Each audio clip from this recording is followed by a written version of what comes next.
That's interesting. So speaking about, I'm sorry if I No, it's will okay. ask another question. No, good. So speaking about fallen angels, because I met a preacher before and we were talking about these things, but he said those the sons of God does not necessarily mean that those were fallen Yeah, angels. But they can to tell my you that. Yeah, they can tell you it doesn't mean that. If you read contextually in the context itself, and then you read in light of New Testament, they are angels. I'll prove it to you. If you go to Genesis 6, verses 1 and 2, open it up. Go to Genesis 6, 1 and 2. Genesis 6, 1 and 2. Now it Yep. came to pass when men began to multiply on the face Now, of the earth. slowly, because I'm going to unpack it for you. Hmm. Notice it says men in general. Men, Hmm. not some men. It says men, right? Yes. Yeah. Had what? Began to multiply on the face of the earth, and daughters were born to them. That the sons of God saw the daughters of men, Okay, now that before they you move were. on, Hmm. in verse 1, it says men had daughters born to them. Hmm. Is that referring to men in general or some men? Men in general. But then in verse 2, it tells you the daughters of men. So here you have the daughters of men. So here are the daughters and here are the men who had them, but they are differentiated from the sons of God. Hmm. If the sons of God were men, then they wouldn't be included in that category of men, right? Yes, sir. So why are they differentiated? Why are they distinguished? Yeah, I understand what you're saying and I get it. But their objection was maybe those sons of God were simply like servants of God because they're called How can they be servants. servants of God when they do something sinful and evil and bring about the destruction of the world? Exactly. These sons of God, were they righteous or evil? Because through their having sex with these women, God got disgusted with the world and humanity and destroyed it. That sounds like righteous servants of God? No, they do not. Okay, so contextually, they cannot be righteous servants of God when they're doing something so horrible and evil that God destroys the world by flood. Wow. Right? Yes, sir. Now, So, mhm. the second proof it's angels and not humans, is Second Peter and Jude. Go to Second Peter chapter 2. You ready? Yes, sir. Okay. In Second Peter chapter 2, now let me give you the context so you understand what Peter's doing, and Jude's going to do the same thing.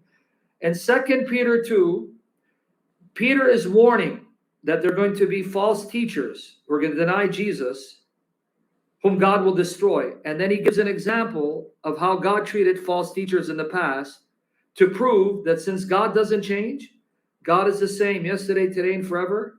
You know that if God destroyed false teachers and evildoers in the past, he will do so in the future, right? Yes, sir. And then he gives three examples of God destroying false teachers, false prophets, and evildoers for their sins as a warning. These false teachers and their evil, their immorality will be destroyed as well. Three examples from the Old Testament that Peter assumes you, the reader, know where to find them. Now, notice the three examples he gives. Go to 2 Peter 2, read 4 to 8. 4 to 8 it says, "For if God did not spare the angels who sinned, but cast them down to hell and delivered them into the chains of darkness, to be reserved for judgment. 5. And did not spare the ancient world, but saved Noah, one of 8 people, a preacher of righteousness, bringing in the flood on the world of the ungodly. 6. And turning the cities of Sodom and Gomorrah into ashes, condemned them to destruction, making them an example to those who afterward would live ungodly." All the way to 8, right? All the way to 8. Okay. "And delivered righteous Lot, who was oppressed by the filthy conduct of the wicked." 8. "For that righteous man dwelling among them tormented his righteous soul from day to day by seeing and hearing their lawless deeds." Okay, now, not only is Lot called the righteous man who has a righteous soul and who was burning with anger what he was seeing, but notice these stories are to be found in the Old Testament. So we know Lot, Sodom, Gomorrah, that's Genesis 18:19, right? Yes, sir. We know Noah and the flood, that Genesis 6, 7, 8, right? Yes, sir. Where's the story of the angels? Come again. Where's the story of the angels? The story of the angels in the story of Sodom and Gomorrah.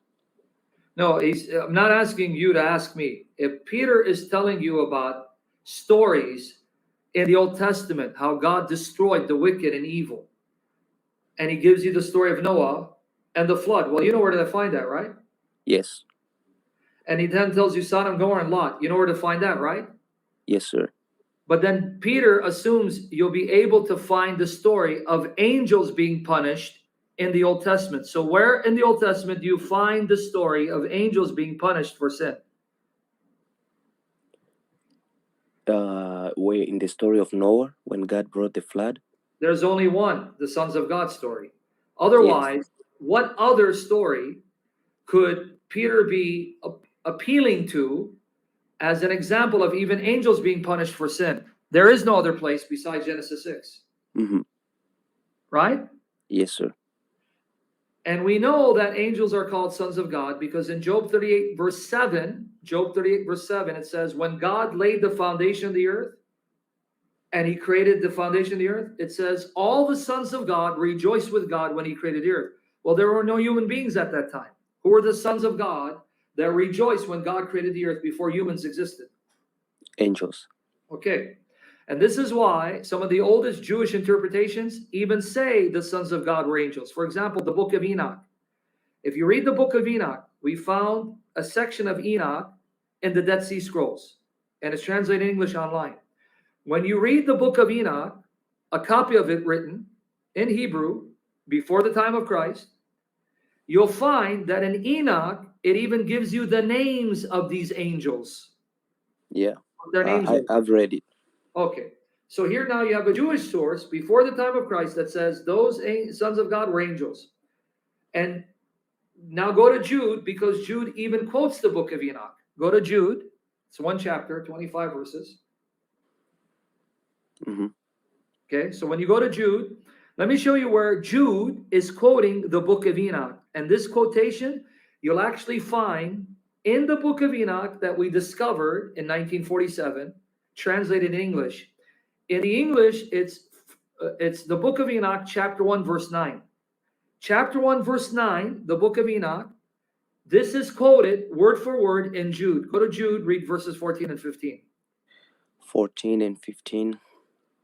It says, now Enoch, the seventh from Adam, prophesied about this man also, saying, behold, the Lord comes with 10,000s of his saints to execute the judgment on all, to convict all who are ungodly among them of all their ungodly deeds which they have committed in an ungodly way, and of all the harsh things which ungodly sinners have spoken against him. Okay, here he quotes a prophecy from Enoch, the seventh from Adam. Now, let me show you where that prophecy is. I just sent you the link and I posted it on the screen. Here's the English translation of the book of Enoch, chapter 1, verse 9. Tell me if this sounds familiar. Okay, you Yes, just read sir. the prophecy, right? Now, look, Mhm. look at here. I'm going to put it on the screen. Guys, tell me, he just read Jude 1, 14 and 15. Tell me what I'm about to post to you if it sounds familiar. This is now the English translation of Enoch, chapter 1, verse 9. I give you the link. Now, watch here, guys. Let me just line it all up. Let me read it. Tell me if this sounds familiar. First Enoch, chapter 1, verse 9. And behold, he cometh with 10,000s of his holy ones to execute judgment upon all, and to destroy all the ungodly, and to convict all flesh of all the works of their ungodliness, which they have ungodly committed, and of all the hard things which ungodly sinners have spoken against them. Does that sound familiar? Yes, sir. Didn't you just read out in Jude? Yes, sir. So that tells you that when Jude wrote this epistle by inspiration of the Holy Spirit, this book of Enoch was in existence and he had access to it because he's quoting from it, Mm-hmm. which means that Jude accepts many of the ideas and teachings in Enoch as true and historical. Yes, sir. And it's in this book that we're told that the sons of God were angels. So now go to Jude, same chapter, read 5 to 7. 5 to 7 it says, but I want to remind you, though you once knew this, that the Lord having saved the people out of the land of Egypt, afterward destroyed those who did not believe. And the angels who did not keep their proper domain, but left their own abode, he has reserved in everlasting chains under darkness for the judgment of the great day, as Sodom and Gomorrah and the cities around them in a similar manner to these, Wait. having Did you catch it? Read 6 again, because you didn't catch the connection with 7. What did 6 say? and the angels who did not keep their proper domain, but left their own abode, So they he left has. heaven, their proper Mhm. domain, so they came to the world. They left their heavenly abode. They didn't retain their position and they came down. Okay, go ahead. He has reserved in everlasting chains under darkness for the judgment of the great day, Now compare it with 7. Watch here. as Sodom and Gomorrah and the cities around them in a similar manner to these, having given themselves over to sexual immorality Okay, now you and gone. confuse me. It says Sodom and Gomorrah did a similar thing that the angels did. Sodom and Mhm, Gomorrah and the neighboring cities, in a similar manner, meaning similar to the angels, mhm. gave themselves to sexual morality. So, what was the sins of the angels? Sexual immorality. You caught it? Yes, sir. So, Sodom and Gomorrah committed a similar sin to the angels. What was the sin of Sodom and Gomorrah? Sexual immorality, Immorality. homosexuality, rape, and orgies. It says this sin was similar to what the angels did because the angels also committed sexual immorality because angels are not supposed to have sex with humans, just like a man is not supposed to have sex with men or gang rape or orgies. Hmm. But now let me ask you another question. The story of Sodom and Gomorrah is in Genesis 18:19, right? Yes, sir. The story of God, Jesus Christ our Lord, bringing Israel out of Egypt into the wilderness and then punishing them in the wilderness. Verse 5, that's in the book of Exodus, right? Yes, sir. So where do we find the story of the angels? Because Jude, like Peter, assumes you're going to find the story in your Old Testament. In Genesis. That's the only place. Now, here are the names of the angels according to Enoch. Here's the link again. Enoch, here it is, online for free, translate in English. Here it is, guys. Chapter 6. Here it is. I gave you the link. Let me post it. Chapter 6, it gives you their names. Here you go. I'm going to break it down in two. Watch here. Okay. And it came to pass when the children of men had multiplied that in those days were born unto them beautiful and comely daughters, and the angels, the children of heaven, saw and lusted after them, and said to one another, come, let us choose us wives from among the children of men, and beget us children. And Semjaza, who was their leader, it even gives you their names, said unto them, I fear you will not indeed agree to do this deed, and I alone shall have to pay the penalty of a great sin. And they all answered him and said, let us all swear an oath and all bind ourselves by mutual imprecations, meaning we'll call God's curse on us if we don't do this. Let me quote the rest of it, right? Not to abandon, here it goes, the rest of it, not to abandon this plan, but to do this thing. Then swear they all together and bound themselves by mutual imprecations, meaning invoking curses on them if they don't do this. And they were in all 200, so it even gives you the number 200, who descended in the days of Jared on the summit of Mount Hermon, and they called it Mount Hermon because they had sworn and bound themselves by mutual imprecations upon it. And these are the names of their leaders. Now it gives you the names of the angels. Sam Lazaz, their leader, Arakelba, Ramiel, Kokablil, Tamlil, Ramliel, Daniel, Ezekiel, Barakijiel, these names, Asail, Armaros, Batarel, Ananil, Zakiel, Samsapiel, Sataril, Turel, Jamjail, Sariel. These are the chiefs of tens. There you go. Yes, sir.